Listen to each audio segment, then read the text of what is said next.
Good afternoon, podcast listeners everywhere. Welcome to After the Bell, a Stunt Brothers production. I'm Martin Stubel.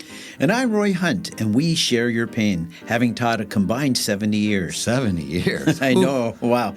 So get out your marking, organize your supplies, or just pour yourself a coffee. I think I need something stronger. That's okay.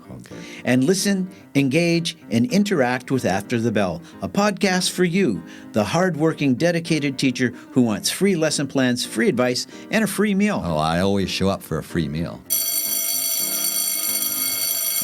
Well, Mr. Hunt, episode 57 of After the Bell. Nice.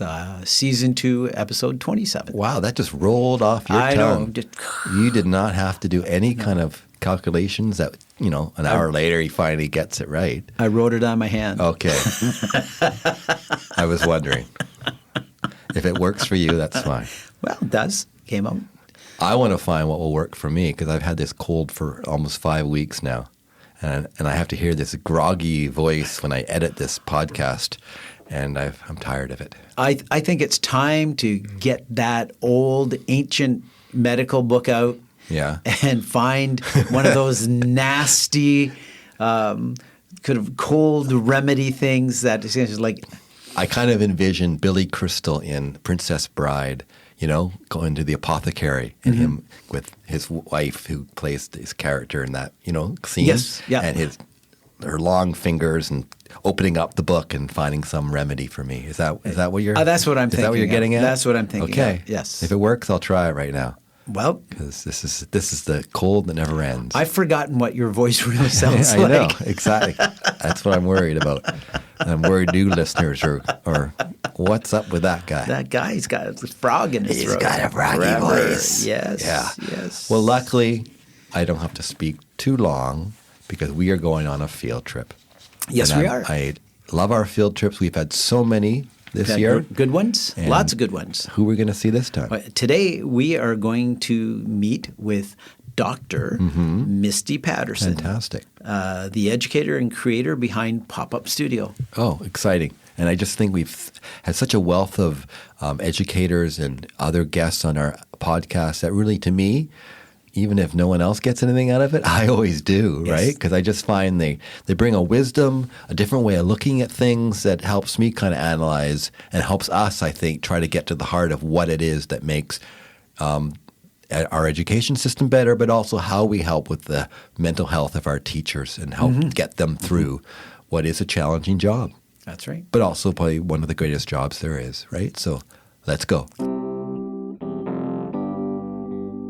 Well, here we are. Today we're joined by Misty Paterson, the educator and creator behind Pop-Up Studio, a movement that blends inquiry, materials, and joyful experimentation to help teachers and students become meaning makers in their own learning. Misty's work across social media highlights the beauty of play, the power of intentional design, and the need for emotionally sustainable teaching practices. Today, we are exploring how all of this connects to student learning and wellness. Welcome, Misty. Yeah. Thank you so much for having me. This is exciting. We always start with ABC 1, 2, 3, which is just a little way of getting to know our guests. Don't think you have to overthink the answers, just whatever pops in your head, and we'll go from there. So, Roy, we'll start with the ABC. I will. Right. A, paint or clay? Oh, you already started with the hard one. Okay. You can do both. I'm going to say clay. I like that tactile thing, yes. My wife's really into clay. We got a big conch in the back of the car. Do you notice that every time you... Yeah. So you need some clay. Yes. All right. B, hands-on first or discussion first? Hands-on first. Okay. Number 3, which is C and rhymes with 3. Yeah, Okay. Calm and curated or playful and spontaneous? Another hard one. Oh, my goodness. Calm and curated or Playful and spontaneous. playful and spontaneous. Okay. Nice. Okay, 1, 2, 3. 1, what was your favorite book as a child? Do you have one that you think back that stands out? One book that stands out is The Velveteen Rabbit. Why the Velveteen Rabbit? Now I can look back and name it differently than I could at that time. I think there was a magic about it that I could sense, but not really language. So it's hard for me to remember at the time, but it was definitely a feeling. And I think now it's that whole idea of love making something real and authentic. I love that. Number 2, do you have a favorite teacher from your childhood that stands out and who had an influence on you? I do. Please share. I do. I mean, I have a few. Yeah. But one of my favorite teachers that stands out was my grade 7 teacher, Mrs. A. Okay. Yeah. And she stands out to me because she did so many real and exciting things with us. And now, again, I have different language than I did back then. But I would say because she was really into the arts herself, and the arts and culture go together, she gave us opportunities to tap into cultural things that were meaningful for her. And that brought joy to us, too. Like, I remember making Ukrainian Easter eggs, and we had, like, real flames. And that was a big deal, like real candles, And she trusted us. Even though my class, my cohort, we were terrible for like any teaching teacher on call that came. We were like so bad. And she loved us anyway. And she just, I felt, brought out the best in us. So, and then brought out the best in me. It's funny you mentioned the flames. I've had students talk about, I always did Let It Be with my class for Remembrance Day, and they would actually carry real flames, and I actually have them waiting in the changing room, and I was always worried because there was smoke detectors and stuff. But they always talk about how the fact that I trusted them with this fire, and I didn't ask the administration, I just did. Right. Sometimes it's better. Beg for forgiveness later, right? Exactly. Well, thank you. And then number 3.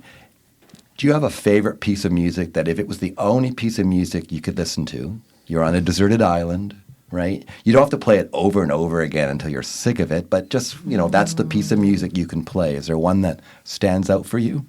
Oh, wow. Well, this may be because I've watched Stranger Things with my son.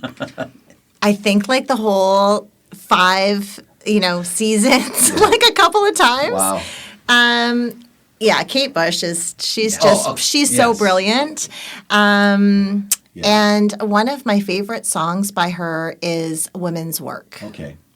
Running Up That Hill is obviously made. That's the first thing when you say Kate Bush, I hear is made popular again. Her Yeah. vocals are amazing. Yeah. She is a true artist, and she, I think, retained like all of her copyright.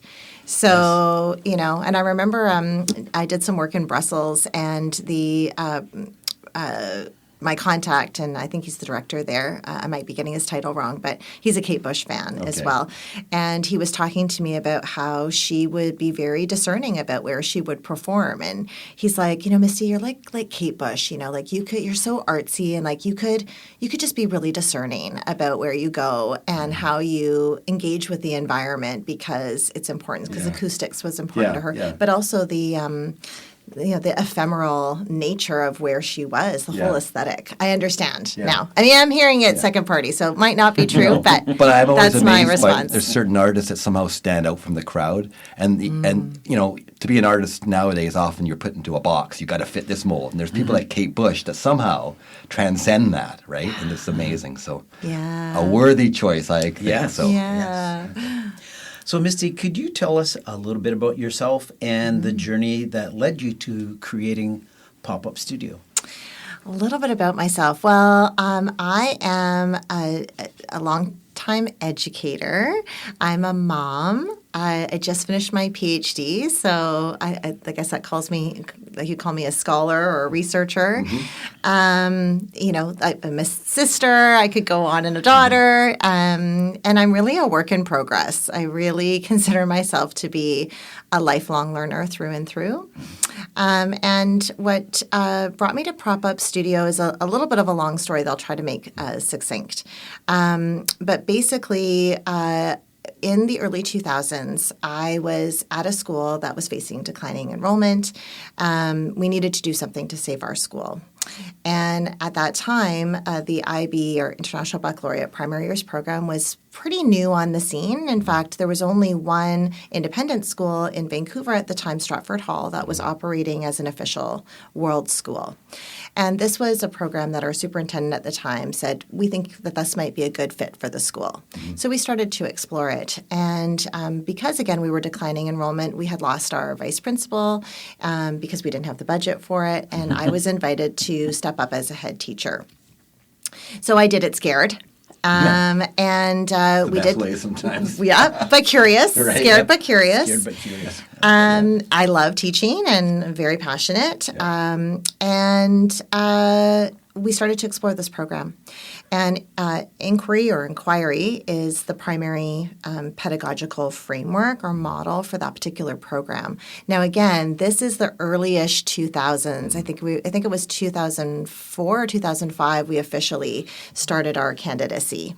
So there wasn't a lot on this topic of inquiry from like teacher, student, like how to do this in the classroom, really practical kind of piece. There were some things. The Galileo Network had put out some things. Kath Murdoch had put out some things.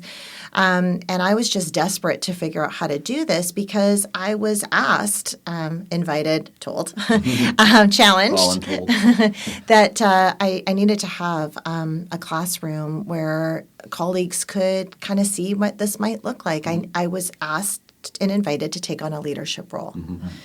I was teaching grade 6, 7 at the time. So I went off for IB training and, of course, it was helpful to a certain extent, but I didn't feel like I really got the manual that I was looking for. So it was a lot of experimentation. I was doing my master's at the time. I enrolled in an in-campus program at the Center for Cross-Faculty Inquiry. At UBC, it doesn't exist anymore, but I got a chance to take courses called Performative Inquiry, Living Inquiry. I was obsessed. Like anything with inquiry, give it to me because this is my job now, right? So fast forward, I finished my master's. I have my daughter. The West Bay is the school that I was at, and their official IB World School. It's 2008. And a couple of years later, I get seconded to the University of British Columbia in an inquiry cohort called CITE, the Community of Inquiry and Teacher Education. So by this time, it's 2010. Fast forward again another 5 years, and our curriculum has been redesigned, and inquiry is a strong feature of that curriculum. I had also done some specialized training in concept-based curriculum and instruction with Lynn Erickson and Lois Lanning. Our curriculum is a concept-based, competency-driven model. So I was well positioned because I had this, technical knowledge and skill and specialized training, but I had also lived through this journey as a classroom teacher and as a pedagogical leader, vice principal. I had, studied this from a research perspective. So I had this, sort of well-rounded view. I also had a young daughter at the time in a Reggio-inspired preschool that I had helped to grow. Yeah.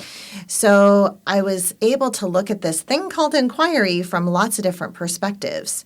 And I started getting asked to come to schools and lead PD. Now, typically PD is, a half day or a day. This is our model. And to be charged with the challenge of taking something like inquiry that's actually really robust. I mean, we can simplify it and call it research or call it curiosity. But if we call it research, that helps a little bit more to kind of situate it as there's different methods. It's complicated, perhaps, like it leads to different things. There's a journey involved, like all these things we kind of talk about and we know. But to try to convey that in a half-day workshop or a day workshop was really hard. And even though I had been apprenticing with, Lynn Erickson, et cetera, I found that just, showing pictures of practice of my context didn't always resonate with the audience who may have a different context. So theoretically, we could intellectualize and go, yeah, I get this. But the constraints would come come up and create this affective like dissonance. Like, well, I can't do that, or my kids can't do that. And I remember that feeling very well because when I first started, we went off to Stratford Hall. Yeah. I mentioned I was teaching grade 6, 7. They had a grade 5 classroom, which was the oldest sort of, grade in the school. And their context looked quite different. They had a class size of 9 at the time. They were using one-to-one devices for individualized research. We went away going like, well, even though we're declining enrollment, we still have like 25 kids in a class. We don't have an entrance exam. We accept everyone. We've got maybe more diversity in our population in terms of, strengths and challenges, et cetera. We can't do what they're doing. So I remembered that feeling of like, I have to do something, but I don't have the conditions, or I don't feel like I have the conditions to be successful. And so I thought, I have to do PD differently. I have to offer something different. Yeah. And so I realized I need to invite people into an experience firsthand, like being a student. And I have to be really careful because if I only offer a singular experience, what I know about learning is we're going to translate, because of our PD history and model of like a replication type of system. I'm going to show you something that you need to do in your classroom. You're going to need to learn it, and you're going to need to master it by the time you leave this PD, because you're going to have to implement it in your classroom. Yeah. And there may not actually be support to do that, but we're going to expect that you know how to do it because you went off to PD. Right. We've all been there, right? Yeah, absolutely. Yes. And so I just thought, oh, shoot, like I can't do this with inquiry. Like I can't offer a singular modality or a singular type of experience because I know that associations in the brain are likely going to be, well, this is what it needs to look like. Yeah. And so I thought I have to give a variety of experiences. So I started to ask for 2 spaces when I went to do workshops in schools or even at the district level or an association level. I asked for like a nest or like this meeting kind of space and then a classroom type of space. And the classroom space I called a pop-up classroom. Okay. So to go back to one of the questions you asked about the hands-on piece or the calm curated, upon reflection, I started with the calm curated because adult learners want to know, like, what the heck are we doing here? Yes. So we would meet and kind of talk about what the heck are we doing here and prepare them for, we're going to go into a classroom space for you to have an experience as a student. And then we'll come back out and reflect. I didn't want them to go directly into the space because I did want some kind of schema, initially to be able to hold on to come into that kind of playful space. And what I saw in that playful pop-up classroom space was unlike anything I expected. There was so much play and joy, like laughing. And there would always be some teachers that would come to me and say, oh my gosh, this is making me think about my childhood, or they would use language like this is magical, or like this is transformative, or this is therapeutic. Did many of them bring some misconceptions that you found that this took away? Like what were some of the biggest misconceptions about inquiry learning that you found? Ooh, that's a good question. Okay, I'm going to come back to that. Yeah, but I just want to say, with these pop-up classrooms, I started having like the principals or some of the teachers contact me and say, we did a pop-up classroom with our students and they loved it. And the students who don't traditionally, I hate that word traditionally, that's not quite the right word in this context, who don't typically thrive or show their stuff, they were the ones that were really shining. And so what was so amazing to me about that is the transfer. Like there's transfer happening in PD with something that's complex, quickly, joyfully, and with unexpectedly positive results. So I was like, something's going on there.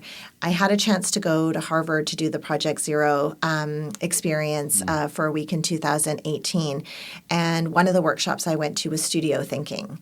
And in that reflection, I went, oh, this is a lot about studio thinking and ways of being. This is a pop-up studio. Okay. And that was quite perfect for me because at that point, I didn't have a classroom of my own. I was just, like a prep teacher or a specialist teacher. Okay. So I was going into other people's classrooms.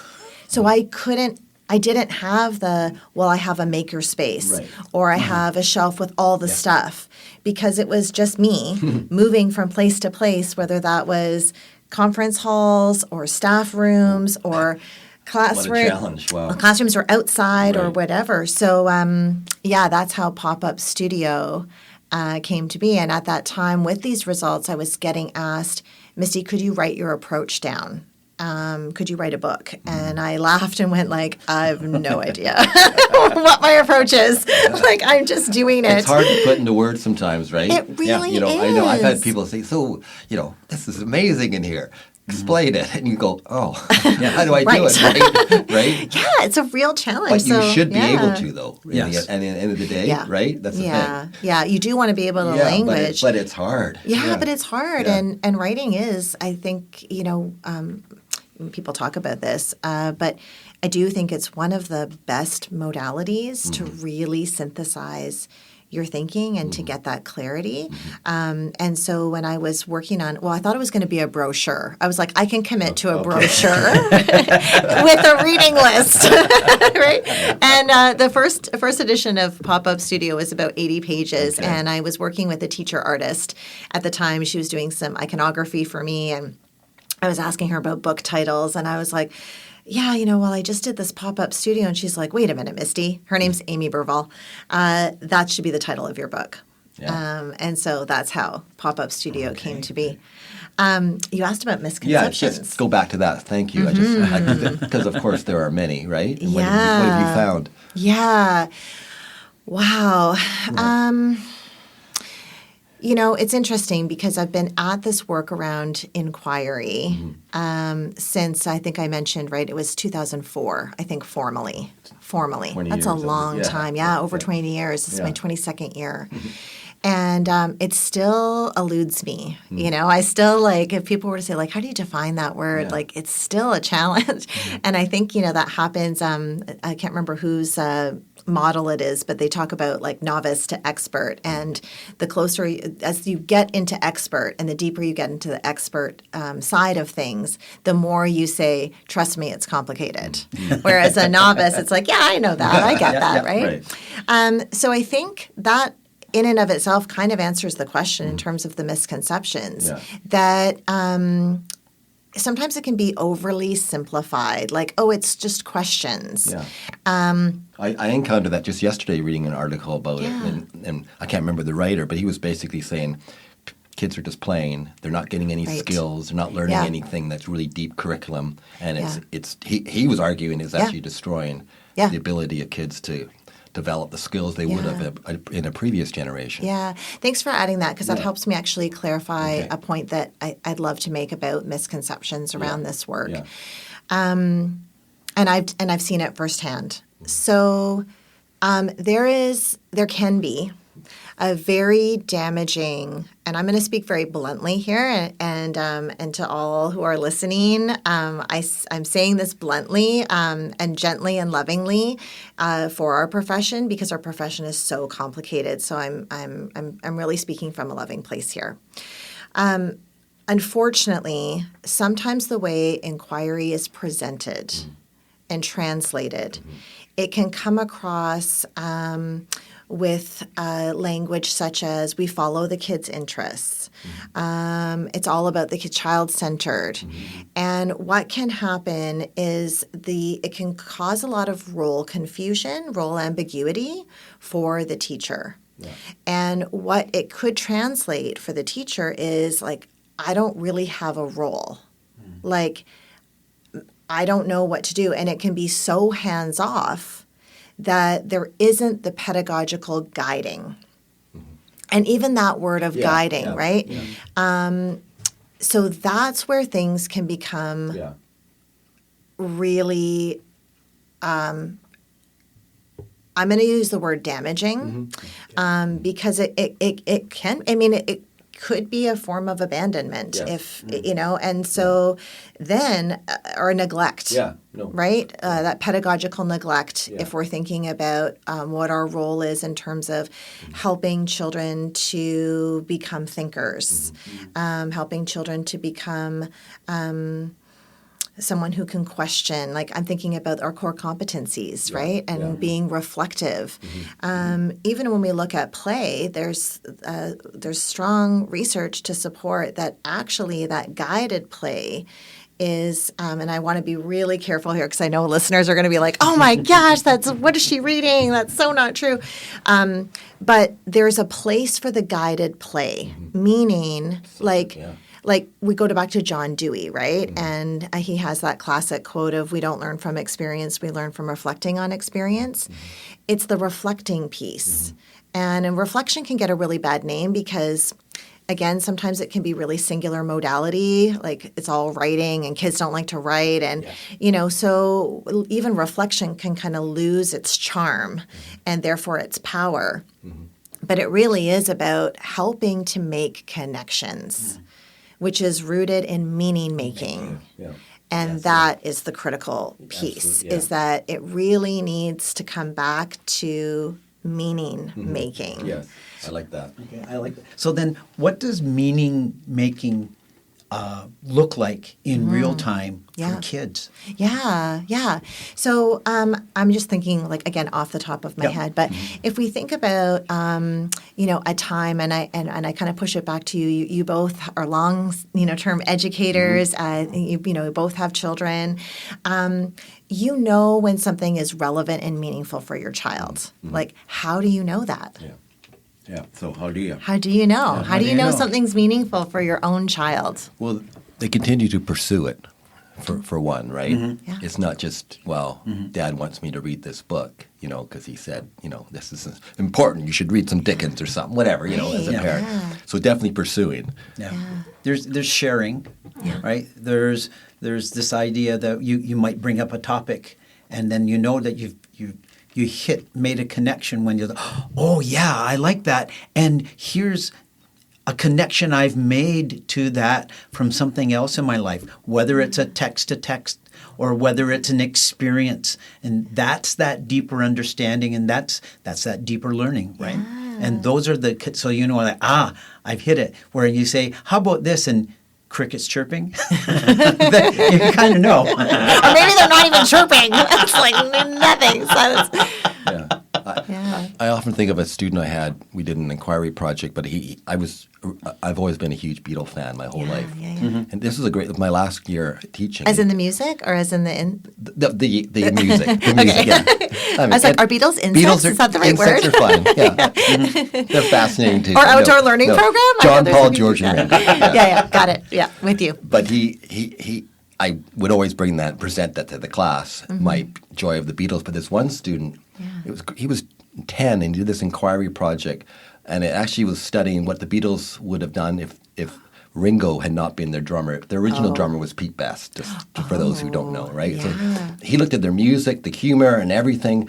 And this is a 10-year-old who brought this all the way to the fact that he came to the conclusion John Lennon would not have been shot in 1980. Which is just incredible, because they would not have been as popular. They would not have been as good. He wouldn't have been the focus of this madman in New York. So that was just like, okay, this is something that they know my joy of. But this student is clearly not just parroting me. Right. He got into this so full steam ahead that I knew that, okay, we're on to something here.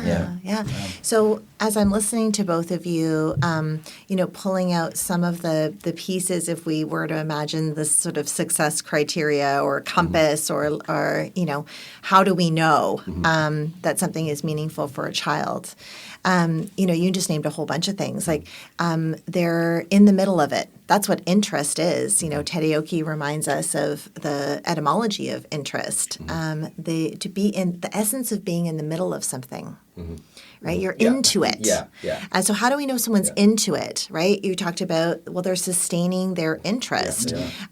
They're led by curiosity. They're asking questions. I got to find out. There's this internal kind of motor or drive, right? They're making connections, and the connections are so meaningful that they want to share the connections that they're making. There's a spark. There's a change in the the tempo and the tone of the voice.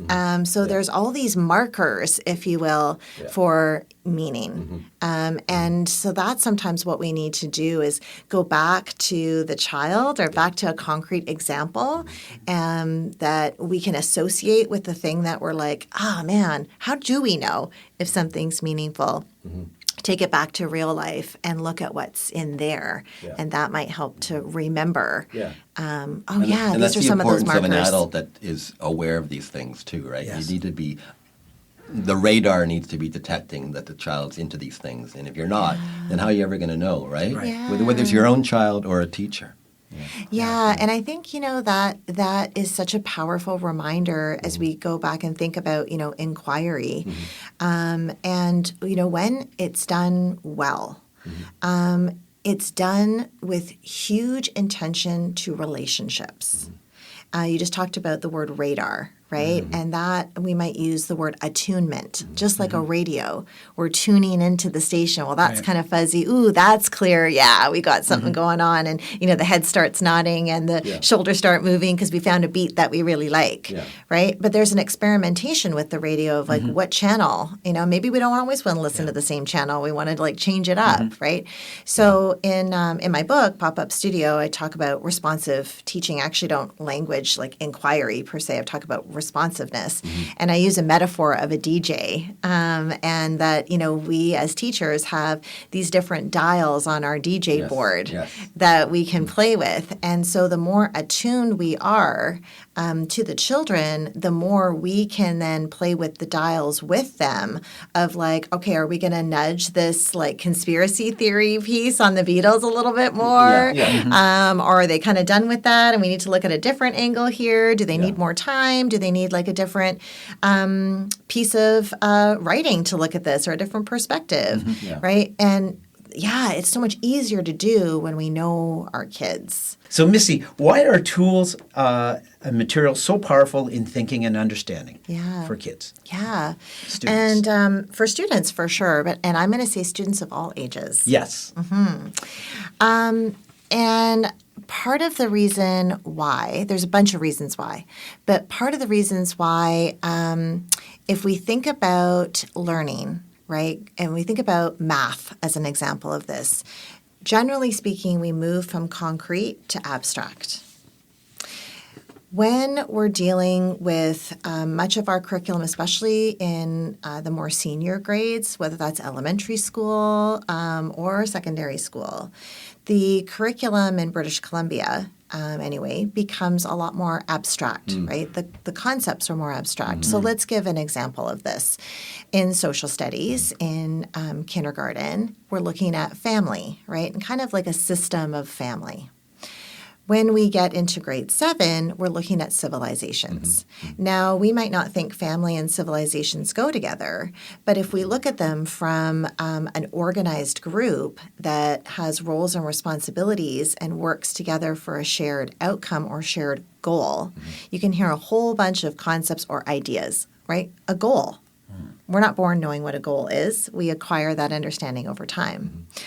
So the material aspects of things gives the abstract something concrete. So let's go back to ancient civilizations for a minute.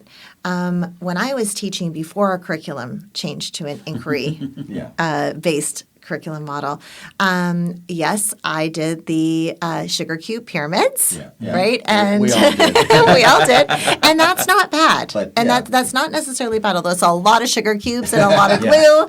So, I don't know. You could look at it from that kind of perspective Egyptian face of mask, waste. yeah. But all of those things bring to life these abstract notions because I don't know. I don't have a time machine. Maybe others do, but we can't go back and have that physical experience with those abstract concepts. So working with a material can give us the concrete experience with the abstract. And that helps us to remember that we can change our minds, that our thinking, the idea that we have about something can shift as well. So I'll give a concrete example of this. I'm running right now a little pilot series called Evocation. It's a creative vocational wellness series, and I have 9 dedicated, passionate teachers ranging from different stages in their career in this little pilot. And last night when we were meeting, we were working with watercolors, and I'm not a technical artist. I have a PhD in arts education, but I'm not a technical artist in any modality, okay? So I'm calling up my, artist and artillerista friend Maggie Chow, and I'm like, Maggie, can you remind me how we did the wet on wet technique? Because I'm not looking to create, a portrait or a landscape for an art gallery with these, 9 educators. What I'm wanting to do is offer an experience where we don't have the same control. We're not working with this defined outcome, right? These, again, abstract ideas in pedagogy, right? We don't always know the end in mind in an inquiry, right? That's why you do research, because you don't have the answer. Sometimes you do research to prove that you're right about something, but in arts-based research, that is very much not the case. You are really going into something that you're curious about, but you don't know about it. So that's why you're researching it. Yeah. So we're playing with this wet on wet technique, and we're dropping watercolors, and it's on Zoom, so people are doing their thing. And as we're going and we're getting into it, I just invite a little bit of reflection on the experience of what are you noticing about these materials and the interactions together? Are there any reminders for you pedagogically? Are there any lessons about teaching that live here? And what we generated was amazing, I thought. It was this can actually, not knowing can be fun. That's pretty powerful to remember that not knowing everything can actually be fun because... But that's scary for a lot of people. Exactly. Teachers, right? Yes. Exactly. Generally, we feel like we have to know everything. Yes. We're the walking textbook, which is no longer possible. Exactly. For anyone. We are in a knowledge era, information era. We cannot do that. For myself, my sort of takeaway from working with the artwork was around pressure. Sometimes more pressure is actually needed, and it's okay because sometimes I feel worried that I'm putting too much pressure, on the teachers I'm working with, explicitly or implicitly. So again, if going back to those sugar cube pyramids or building a city out of blocks, as I did with grade 7s as we're thinking about community and citizenship, giving that physical experience helps us to think, okay, well, if something's really far away from something else, are the citizens going to be able to meet their needs very well? Yeah. How does proximity to essential resources play a part in being a good government? Yeah. So those are very abstract concepts. If we extract all context and we're just asking kids this, they find it hard because there's no site to make meaning. So the materials, in summary, offer a concrete site for meaning making. If we allow it, and if we can think with materials as being thinking partners. Yeah, that makes me think of, because when I would do government with grade 5 students, we always they'd create their own parties, they'd come up with their own bills, resolutions, and then we'd have an election. The leaders would have to make a speech in front of the whole school, and then I'd create a parliament, and I would announce the results across Canada. Then I'd be the speaker of the parliament. And their ability to talk about that when I saw these students years later and remember versus a textbook, which would have just been memorizing facts, because it became real to them. Yes. And they weren't copying, they made their own parties up, so it was their own issues, their own parties, so they understood the concepts, and it's that realism to education that sometimes we forget, right? And what I think you're talking about there are a couple pieces that I'm hearing is you gave an experience that is happens in the real world. So it's a simulation. And we know that can be really helpful. The other piece that I've learned through my PhD that's magic about what you did was you repeated it, I think, twice. the children created their parties. That word create is really, really critical. And again, it's one of those words we use all the time, but it's actually magic. Because when the children create something, as we talked about with the meaning making, and you've talked about this project with the Beatles, that child created their theory. They made it up. They made the connections based in interest, doing their research, and they shared something out of like, I'm claiming this, and I'm going to be able to defend this. And if it's from their heart and their mind, that connection is so powerful. It's memorable because they made meaning. It's not just cramming for a test the night before. Yeah. If you forget it, a week later, you've forgotten. Yeah. Right? And so again, those sugar cube pyramids, like, while I learned more about the pyramids, now we can layer that up with so many things of like, let's learn more about the architect and the challenges they were facing and how might they have been thinking through these things. So there's all kinds of ways to take that model that we're building and amplify it even more conceptually to develop the more deeper, rich thinking. And this is sometimes missed. So this is where, again, sometimes as you talked about, like, types of pedagogy can get a bad name, like, play-based, they're not learning anything. Well, it might be that whoever's making that judgment isn't privy to some of the conversations, or maybe some of the explicit conversations aren't being had, but if they were being had, then we would see that amplification, and then you would get the double win of the joy of playing and creating and building that model, especially for kids whose those modalities are really important. I would say most children. And learners, and we they're forget not getting that. it as much. And they're not Outside of getting it school, as right? much. That's the thing, And they're not getting it as much. So it's it's the pairing of the concepts and the materials and the experiences. So in Pop-Up Studio, that's the alchemy that I was able to articulate when I was looking at these examples of, holy beep, kids are super engaged. And the teachers are like, how are you doing this so quickly? And I'm like, I don't know, but it's amazing. But looking back at and patterning, it was like, these are the elements. Concepts are at play. We're talking about ideas. We're talking about big ideas. And kids are connecting these ideas of conspiracy, fame, popularity, skill. Those are some of the concepts I heard in your Beatles example, right? So they're connecting these big ideas together. That's what big idea statements are. They're connecting concepts in relationship. This relates to this, and this is how. And it's experiential. And if it's experiential and it's highly tactile, we're moving and creating things. We're creating the manifesto. We're, creating the report. We're creating the model. We've got that magic of creating happening as well. And then we're lighting up the whole body in terms of embodied learning, cognition. If our bodies are like houses, like my colleague Calder Chevry talked to me about, we're so used to, unfortunately, in a colonized curriculum of lighting up the prefrontal cortex, right? Like the critical thinking zone, which we know is the longest to develop. And what we have to remember, which comes from indigenous wisdom and Eastern traditions, we need to light up the whole body because we are whole body people, and our spirit doesn't just rest in prefrontal cortex.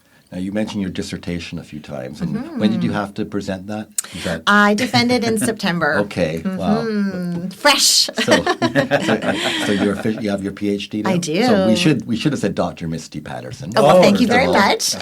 Now, you're not in front of the panel right now, so no stress. Yeah. And this is probably an absurd question to ask, but please. could you present a Cole's notes of your dissertation in a way for our listeners to hear? Yeah, for sure. So the dissertation title, and it's available for free to read online from the SFU. We can put a link on. We can put the in the show notes. So the title is Making Care Matter Through Co-Inquiry, the Heart of Well-Becoming. So anytime you're writing a book or you're looking at a book, you're looking at the title, probably the author has spent considerable amount of time debating their title. And that was definitely the case for me of, like, what's this really about? Because my dissertation is the result of, a 4-year inquiry, really. Very deeply, like 2 years, once you get through your coursework and kind of start figuring out what you want to hone in on, right? And for me, because I have the privilege of working with amazing teachers all over the world now, I was noticing a pattern whenever I was talking and working shoulder to shoulder with teachers, regardless of where they were coming from in the world and context. Independent school, wealthy, impoverished schools, public schools, small schools, large schools, etc. Everyone's talking about the same thing, and that is stress, anxiety, angst, polarization, really difficult affects. And it doesn't matter how passionate the teacher is. This is a struggle that our whole of humanity is facing right now. We've got polycrises going on. So there's very good reasons we're feeling like this. And I had talked to a young person who was in high school at the time, grade 9, and they had said, the teachers say that they care about us and they care about our mental health. They tell us the hotlines, they put up the posters, they even teach us some strategies, but the way that they teach us destroys our mental health. And I think any teacher listening to that would feel heartbroken because we are so dedicated to what we do, right? And so back to my sharing about Pop-Up Studio and these expressions from the teachers of this is healing, this is magical, this is therapeutic. And that was not my intent, friends. I was there to teach about inquiry, not have a therapeutic experience. But something was going on. So that's where I was like, how do these things maybe go together? How might this work that's happening in Pop-Up Studio be a response potentially, and what's going on, because something is happening with the materials and the creating, which is what led me to arts ed, because I'm a curriculum pedagogy person by trade. And remember, I have no technical skills as an artist, at all. And so the dissertation's really about what happened when I met with 9 amazing teachers across British Columbia, diverse experiences, diverse stages of their career, diverse ethnicities. I even had an Indigenous elder as part of the group. Wow. So amazing. And everyone was coming because they had some kind of experience with the power of creating. I want to be careful with art, but the word art is used. The power of art making to support children in the affect that's needed for learning. It's this bridge, and that it can be bridging for families too. So at the time, I had met Dr. Barbara Bickle and Dr. Mikhail Fisher. They had a book. They have a book called Art Care. It's got a longer title, but I'll just keep it to that. Okay.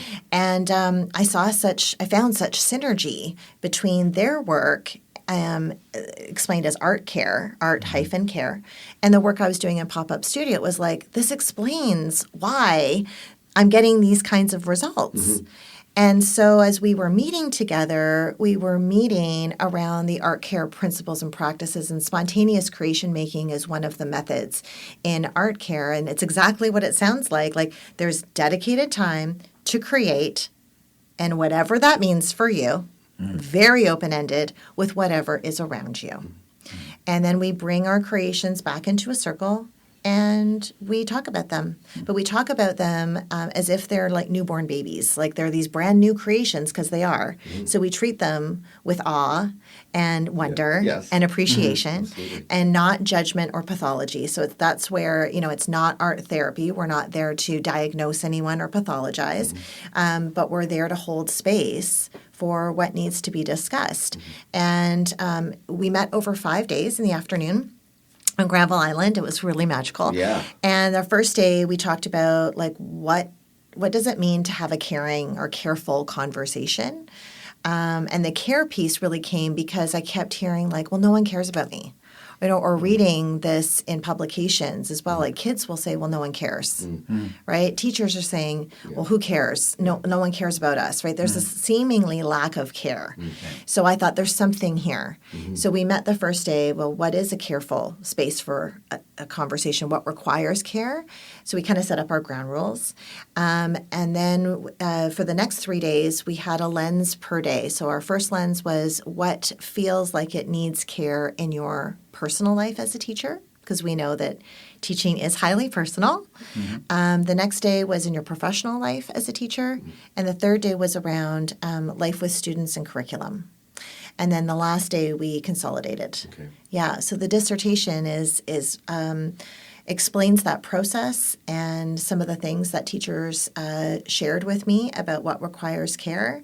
And the biggest piece was the affect. So again, I keep talking about affect because we know emotions are central to learning. We know how we feel about something really matters. And what was so cool is the affect that was generated in this small group is exactly the affect needed for flourishing schools. Trust and collective teacher efficacy are two of the cornerstones for flourishing schools. Yeah. And this is the affect that's created. So it's like we met for 2 hours and we didn't even really get into it for 2 hours because, of course, we had a slow start and, you're wrapping up. Yeah. And we used recycled materials and materials that were found in the environment. No technical art skill needed. High facilitation skills needed. That's true. But we're getting this affect that we desperately need right now. So if you're interested in any of those pieces, you'll find those pockets in the dissertation. And what's handy about this dissertation is that it's a manuscript or paper-based dissertation, which means that each chapter is its own arc. Oh, yeah. So I would encourage you, read the whole thing. It's got beautiful imagery. There's lots of full color photos, and it's stunning. Agree, but you can just, read like chapter 2, because that's published in an arts and teaching journal right now. The other 2 are coming out this year in their full publication form. What you're seeing in the dissertation is modified from those publications. But you can just sit down with chapter 3 I'm glad you stressed that, because because often people hear the word dissertation, they're going to go, oh, that's great. That's going to be above me. Right? Yeah. Right? Yeah, it is so visual and so beautifully presented that I think it's important to get that across. Yeah. Well, I've had a lot of feedback around it. And, if anyone reads your dissertation, that's a big deal because typically, there's not a lot of readership. Yeah. But the librarian that helped me work on mine, we had to do something in the publication, and we looked it up. She's like, Misty, I just want to show you the readership, like the metrics. And I was like, why does she want to show me this? But at that time, and I think that was like a month ago, there was like over 350. And when she's like, I just want to put this in context, and we were looking at dissertations that were published around the same time, and most of them had 0, which is typical, sadly. Yes. That, you spend all this time and people don't read it. Your heart and soul, you've bled on that thing. And then it's true. Yeah. But teachers have been reading it, even the opening, and what I keep hearing is, Misty, how did you know my story? And we've never met. That says a lot. Wow. And often lots of tears. Like it really is it really is touching the reality I think for many teachers right now. So that must make, how do you feel when you hear that? Like that? Yeah. It almost brings me to tears talking about it because, I've had and I'm having a most incredible career. I feel so fortunate to be here and to be here with you and to be a teacher. I think it's just the most amazing profession. I think it's a huge honor. It is. Yes. It's a huge honor. And so, when I hear that I've touched someone else in this profession where at times I felt deeply lonely and deeply misunderstood. I'm a fast thinker, I'm creative, I'm super passionate. So at least annually I get called intense. And I used to think I used to feel ashamed when I heard that. And now I say, yeah, I have huge vitality, and our profession is asking for that. And that's Yes, and your it passion is. is clearly this, Yes. right? Yeah. I love connections, and I love relationships, and I love culture. And I realize more and more, like, yeah, this is about culture. Yeah. Yeah, this is about being human in the more than human world. Wow. Yeah. How does creative exploration Mm-hmm. help with burnout, with the stress that teachers are facing? Yeah, thanks for asking that explicitly. Garber Mate, of course, is very popular. If you don't know who I'm talking about, you know, if you Google him, you will see many, like, you know, YouTubes and reels and We've had things him. like We've had that. him speak at a Pro D conference too. Yes. We're fans of his. Amazing. Yeah, I think I always forget, you know, he's actually a He is. Vancouverite. Yeah. Yes. Yeah. And he, amongst others, have talked about, you know, trauma, right? And that, you know, yes, trauma. Well, I think he has a quote that says, "It's not what happened to you. You know, it's not being witnessed, and around the feeling of what's happened to you." And so it's in the dissertation, and I'm slightly misquoting, but the aspect of being witnessed is really important in what you're going through, and a place to process what you're going through. So there's a story I think it's in chapter 3 in the dissertation, and it's near the beginning. But I'm in my mentorship role, and I'm with a very passionate, very dedicated, very strong teacher. I have to stress this, very strong, like was put in a leadership role pedagogically. And there's a violent incident that happens, and I'm there, and I'm privy to it, and it was like, wow, you know, this doesn't typically happen in the context that I tend to find myself in this particular work. Yeah. And you know, we handled it professionally. We followed protocol, but it was scary to see 2 children become physical with course. one another. Yeah. You know, in the classroom, it happened, you know, just after break time, as that transition time. Yeah. And it was very difficult for this teacher, and she talked to me a lot about how thankful she was that I was there to talk to about it. Because in the busyness of school, and this is not to throw shade on anyone, but in the busyness of school, we don't always have the time or remember to go, how are you with this? Because the administration has huge responsibility. So they're going through protocol and needing to, you know, handle their responsibility at a time when there's so much responsibility. The portfolio is insane. Portfolio is insane for the teachers too, and for the school counselor. So everyone's running on a thinning institutional system and structure of support. What gets dropped sometimes, like how are you with this? As a human being who's deeply caring, and how is this for you professionally? And doing that in a way that's so tender without judgment is really hard, even at the school level, because we have a hierarchy. It's a colonized system, right? And so even if your boss is asking you, however loving they are, in the end, you know, there's a power hierarchy there. So it's difficult. Who is caring for the teachers who are carrying huge load?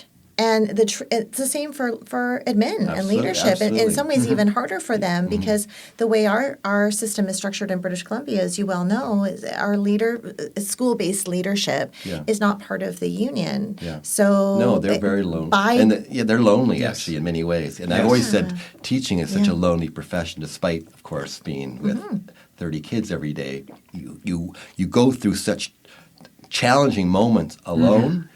And then administrators, you know, these teachers sometimes have a chance to get together and talk, but the administrator is often feeling alone in his whole building, right? Or her building. And I often think we have to recognize that, Yeah. right? Well, and then to go back to, that trauma in the creative space and bring that, full circle, Yeah.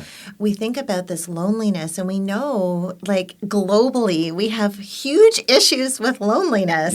Yeah. And it's kind of crazy because we are the most populated that we ever have been on the planet. We have more people than we ever have before. And yet We're the we're more most alone than digitally ever. connected Yeah. than we Yes. ever have been before. The ways we can connect are more plentiful than Yes. they ever have before, yet we're the most lonely. Yeah. But with that is also because of all of the opportunities through social media and everything, it's also where we get the most criticism. It's where we see more of the negative things of that are Right. going on around us and Yeah. hearing it. And I think that drives a lot of people sort of insular, that they Yeah. disconnect, and that's the reason why they feel lonely, because sometimes through social media, it's a cruel place. Yeah, and I think, that it kind of to go back to the creating piece, and yeah, you're right. There's so much input around things that can hurt our heart. Yeah. Whether that's from social media, that's from interactions in our schools, that's from just living as a human in today's, very intense world. Yeah. There's a lot of wounding. Yeah. And so if we don't have places to process that wounding, Yes. where does that wounding go? And again, Garber Mate, he has a co-author, and I'm forgetting his name, and it might even be misciting who it is, but okay. But I think it's like The Body Keeps Score is the name of the Okay. book. But the whole idea is, with Garber Mate's work, is that, the conditions that we are having physically do have a connection with what's happened to us emotionally or social emotionally. Yeah. And so going back to the art, and we were talking about this more like in linking it to, academic subject matter like ancient civilizations. But the idea is still the same of when I'm making that model, other ideas or other areas of interest become visible to me. Oh, how did they line up the square blocks? I was in Egypt, and it's amazing to look at how they line things up. They didn't have the same tools. My dad is in construction and things, and he's like, it's amazing. I was looking at the pictures. I was like, that's why I took close-ups for you, Dad. And he's like, they don't have the lasers. Like, they didn't have the tools. Yeah. And yet they were able to accomplish this. So these, specificities and areas of interest, we talked about interest being in the middle of something, come into view when we're making an experience concrete and therefore tactile, and we can move it around. We can transmute it, right? We can transform it. And so what I was finding, and again, not art therapy, we're not pathologizing, but we are offering a creative, meaning-making site with a very specific affect that allows us to mediate this pain, this wounding, into compassion, passion together, feeling together. And that is, as I learned from psychoanalyst and artist Bracha Ettinger, her work is very much formed in the dissertation and linked to in the dissertation. That is a healing process. So, if we're giving kids opportunities to transform, which is what materials can do, we are having a concrete experience with transforming reality. Is that not what we want our kids to be able to do? Right? I remember talking about being a TTOC or Yes. substitute teacher. Yes, yeah. And I was at a school, and it was my lunch break, and I was sitting in there organizing things for the afternoon. And as a TOC, you feel sort of, separated from what's going on in other schools, and I remember someone knocking on my door and saying, "I don't know if you know this, but today's soup day." Yeah. And he said, "Okay." And she said, "And I don't know if it's your thing, and you can come and have some soup and eat a soup, and then you can leave." And she said, "I'm going now. Would you like to come with me?" And so I followed the teacher to the staff room, and I looked in the staff room, and it was a hubbub of activity. Nice. There were 2 different kinds of soup, and there was bread, but the conversations and the connections. And as someone who's outside of the school, I felt brought in. Someone gave me a bowl, and that connection to the staff and the dialogue that happened. I stayed in the staff room, ate my soup, but connected with them. And I really felt, for that moment in time, as part of the staff. And it was just such a wonderful experience. And one of the things that I remember, that I've been in other staff rooms where there was no one, or maybe 1 or 2 people. And I remember reading something or saying that you can really see how well a staff is functioning as a unit by going into the staff room. And if that's the case, then I'm a little concerned about my colleagues, because they're really not connected or able to take that time. So why am I talking about this? It's because I was on Facebook, and I saw all the things that you've done on Facebook, amazing places that you traveled. But one thing that really resonated with me, when you did a pop-up at Cyndi Lauper concert. And in the pop-up that you did, you talked about the concepts that were evident in the concert. And so there's the artistry and the innovation. There was the honoring, the playfulness, the process and transformation. And for some reason, that really connected with me. And I don't know how I could make the transition from a Cyndi Lauper concert to a staff room. Yeah. But I'm with you. I'm following your. Okay. I'm following your links. And so the idea is that you inspired me, and through your pop-up studio, is how can we transform the staff room into a warm and welcoming place? And so for our listeners out there, what I'm trying to say is, how can we kind of make it so that the staff comes in and they can connect and recharge together? And so what about a soup club? As that's the idea. And creating a space, right? Creating community, nourishing the body, nourishing the soul, creating relationships that are important for schools to thrive, and building community. So what do you think? I love this. I love that you made this beautiful connection between the Cyndi Lauper concert and the soup club at school. And we're talking about culture, right? And being able to see a space differently, right? We were talking about transformation, and your clear ask was, how do we transform these staff rooms into that are lonely? They're cold. They're not being used. They're not this place of vibrancy and this hub, that maybe they could be. And you offered a beautiful contrast in your experience with the soup club. So we might ask, well, what's the magic of the soup club? Is there some kind of recipe that's there that we could learn from? So when I was listening to your story about the soup club, again, I'm off of a PhD, so theorizing lived experience is something I have lots of experience now. My master's was in living inquiry where we did this. So I'm, theorizing here and making connections, which is what I was doing at the Cyndi Lauper concert. Where do these concepts that we need to teach live in the Cyndi Lauper concert? So if you're a concert goer, you can use this as a context for learning in your own classroom, right? Yeah. That's kind of the connection. So what's going on in the soup club that's creating this great culture? And I heard a number of things, but here's a few that I wanted to point out.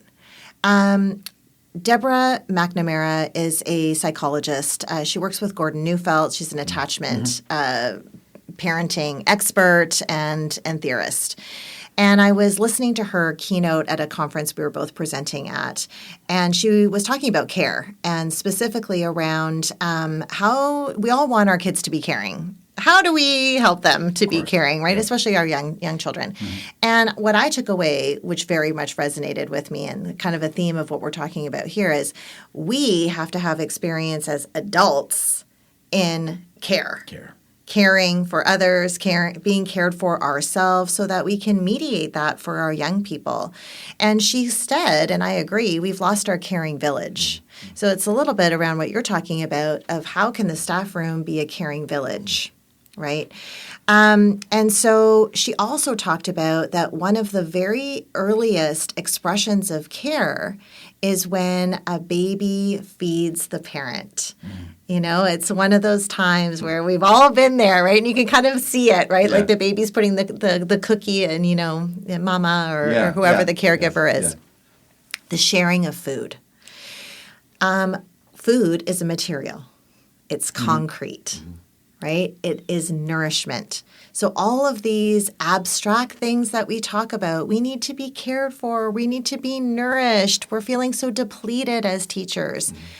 What better way to do the care than something that is so basic, so human, our very first forms of attachment?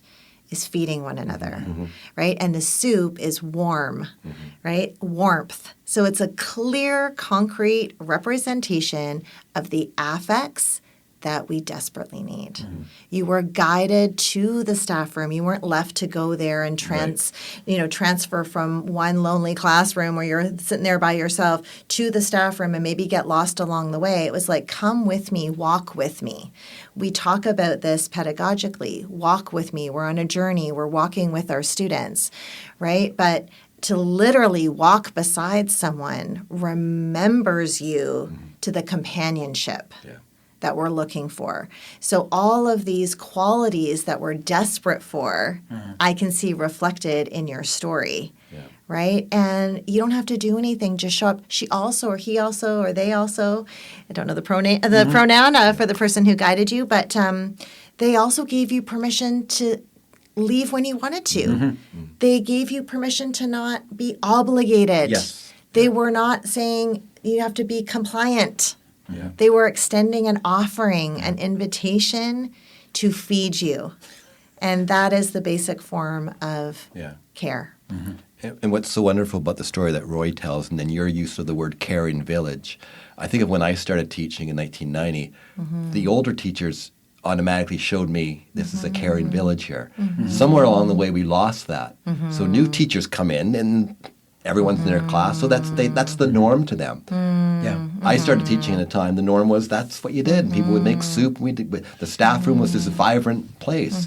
So we lost that along the way, right? Yeah. We have to get back to that caring village. We have to get back to the caring village. And I think part of potentially what happened, and those of your listeners who've got more of a historical, an accurate view on things will be able to augment what I'm saying.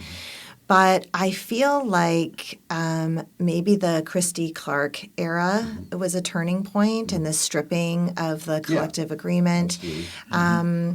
This loss and erosion of support, and the portfolio shifted more and more on individuals, which is the neoliberal way, right? It's we're going to, don't look at what's happening in the system. It's all going on the individual, and you're failing as an individual you're not saving the world. And maybe that's if you just had better morals, you would save the world. And so just the depletion of resources, and going back to the soup club, I'm sure some listeners are like, oh my gosh, these friends are gathering around and they're telling us to make soup on top of everything else I'm doing. Are you kidding me right now? Like someone who can bring in the soup, right? Can we get catered soup? Well, who's going to pay for that? Yes. And so yes, we do need these caring villages, and our new teachers. I mean, I'm a new teacher mentor. Yes, they need that modeling. But unfortunately, care has been weaponized in our profession as well. Whether that's you're not caring enough, or you're too caring, no one cares for me, the care has been stripped away. There's a lot of weaponization, and so you got to dig really deep to get to these resources where you're going to extend that care. And we also have ideological changes happening too, right? Where, I want more work-life balance. What is a job versus career versus vocation? We were talking maybe another show. We'll talk about vocation. But So there's a lot of recovery to kind of try to get back to this village. But I think there's hope there. And I do think it's about, finding your people and building in community and extending that sense of hospitality. But we can't extend from an empty cup. Yeah. And so I think this is where, the public plays a really big role in advocating, for education, or this is where teacher appreciation, or, again, I am coming from a privileged context and I recognize that PACs don't look the same everywhere. But I just wonder about more education for community, for public around what things look like. Like, can there be some money set aside for, soup to be catered? Because it doesn't have to be homemade by someone on the staff, although that is such a, care gesture. Yes. But it is about a place to gather around being nourished in the most concrete, basic way possible. Yeah. Well, I think that's a wonderful place to end, Dr. Patterson. Thank you. Yes, thank you so much. And I suggest we get together again, and we do so with a bowl of soup, and we each could bring a different type of soup, and that would just be a good way to practice what we preach. Yes. I love that. Yeah, I like that. Yes. But yeah. Thank you so much. It's Thank been an you so absolute much. pleasure. Yes. Thank you for having me. I really appreciate it.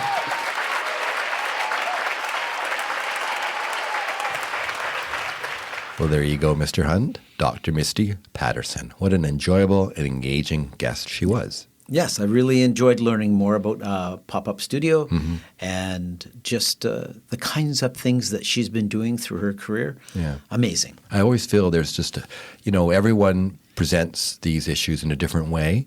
So I think everyone will get a different nugget from what we present in our podcast. And I think she had several that I think will just be a little piece that helps in the journey of being a teacher. Yes. And I think that was fabulous. And I really enjoyed just getting onto the idea of the soup day, right? There's some kind of soup celebration. Soup Club. Soup club is what you Yes, called it. And I called think that's something that we have seen maybe doesn't happen, those gatherings in the staff room. But maybe it does. Yeah, if our listeners have something that they do in their staff room that brings people together, I would love to hear about it. Yeah. Share your comments. I know that we at Ridgeway, when I was there, we used to have a once a month macaroni and cheese club. Everybody would make a different kind of macaroni and cheese for people, and it's so exciting to show up to school knowing you didn't have to pack a lunch. There's something about that feeling. Why is that so Small liberating? things, I don't right? understand. Small little things. Yes. You wake up in the morning and go, we've got lunch coming today. Yes. I know. No. But it does bring that joy. And here's a little challenge to our listeners, wherever you are in the world, because we know you listen from many, many parts of this planet. Yes. Go to your staffs, and if you don't have a way of constantly getting together, on a regular basis, come up with some idea. It could be the soup club. It could be another idea that you have, just to get away sometimes from the classroom. I wouldn't want you to get there and complain about the kids. Like I think it should be something where you get away from the classroom. You get your mind cleared from that. It will help with your afternoon, right? If you have a good lunch hour where you have a few chuckles, right? You talk about something you saw together on TV or some idea. It's just something that clears the mind. Yes. So there's our challenge to you. And we would love you to share what you're doing to help bring the staffs back into the teacher lounges or the teacher staff rooms, right? Because some have shrunk and it's hard to get everyone in, I know, right? But there's creative ways. Maybe you go to a classroom now, right? You found a spot. Someone has a large classroom and maybe people say, I'm going to buy some donuts. I remember some The people donuts would buy will bring people. Harmony Donuts on the North Shore here. Yeah. Very delicious. Yeah. Harmony Donuts and some coffee. Yeah. And just share that. And any administrators listening, we'll tell you the best way to a staff's heart is with food. Yes. Right? If you can get food involved, you will find a staff that will do anything That's for right. you. So on that note, I'll go home and take one of those remedies you suggest from ancient times and see if, I don't know, porcupine quills How and about some boiled good chicken noodle. That's a classic. Soup. That's the classic remedy. It's comforting. And I think for my own soup and the theme of this episode, I will go and have some chicken soup. There you go. So there you go, listeners. Another episode has come to an end. And as always, I ask you to stay healthy, stay active, stay fit, look after yourselves, do better than I am right now. And we'll see you again next time on After the Bell. This podcast is organic, taking shape with each episode. Building resiliency for teachers everywhere. That sounds great. And our website is stuntbrothers.ca. That's stuntbrothers.ca. We will chat again. After the bell.